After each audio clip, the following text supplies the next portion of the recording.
Remember, there's some pretty important information here in the disclaimer. You might want to give the video a quick pause and read it. Oh, hey everybody, it's me, Sonic! Sonic the Hedgehog! Just here to remind you that if you haven't already, make sure to hit that like button.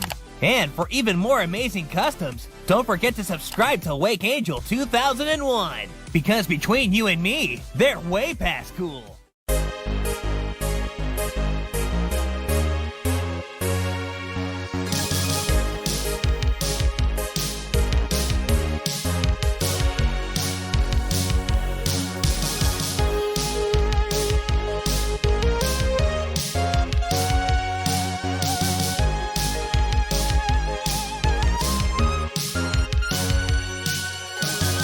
Hello, my friends. This is Toy Customizer Wake Angel 2001 coming at you with another custom toy. This one's a commission for Clown Cable and is Cream the Rabbit. Yay! We're doing adorable little bunny girl again. The base figure, as per usual, is a Charmy the Bee figure. Clown Cable was able to acquire a lightly damaged one that I could work with. And fortunately, everything dismantles just as easily as they always do.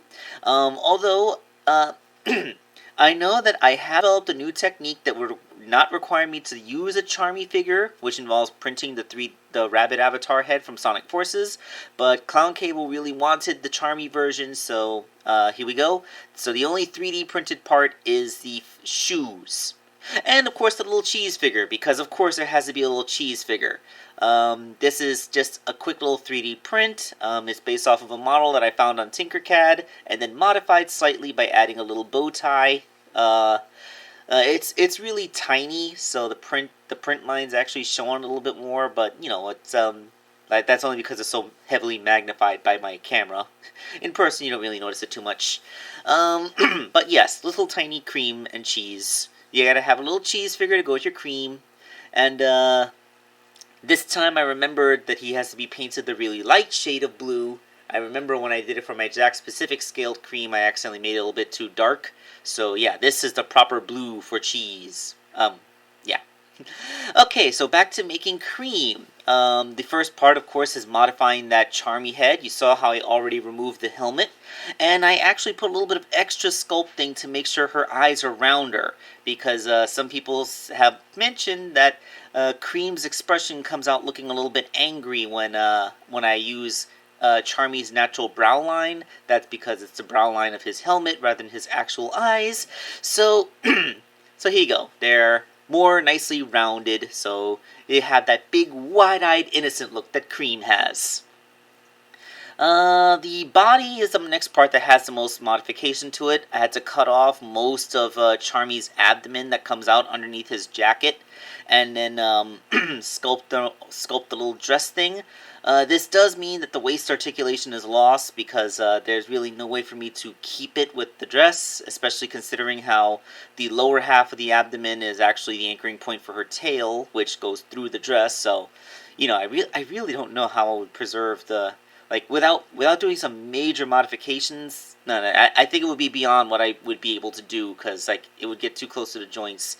It might theoretically be possible, but I don't have the equipment for it. But yes, that is the torso and the arms and legs. Like you saw the 3D printed shoes. So you know, I just had to put the legs into those. That involved drilling a hole.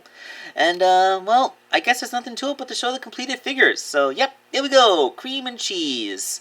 The little bunny and her little fairy companion. Yeah, I'm still gonna call Chow fairies. She retains, aside waist articulation aside, she retains all the posability that the Charmy figure originally had. So, you know, shoulders, hips, ankles and wrists, head turns, that kind of stuff. I think Clown Cable is planning on using this Cream figure for his stop motion animation. So, I have moved the figure around to make sure that the paint won't peel. And oh yeah, I forgot to mention I did use acetone to wash away the black from the shoulders. So aside from the nylon, you know, the unpaintable nylon ring, which was made of black plastic that makes the articulation point itself, even if the paint does peel a little bit in her armpits, it will it'll be just another shade of beige underneath, so it shouldn't be too noticeable. But hopefully that won't happen, because I really did go through a lot of effort to make sure it was painted properly and sealed and all that stuff. But, it's going to be moving a lot more since it's going to be a stop-motion puppet, so, Alright, so that was Kareem the Rabbit. Thank you all for watching the video. And, yep, you see, I still am making the custom figures, so, be sure to watch the content that's in between them, because that's really supporting the channel. I've noticed that I've been getting my Google AdSense payouts a little bit more often these days, so hopefully it's because you guys are liking the new content. So, yep, this is Wake Angel 2001, signing off.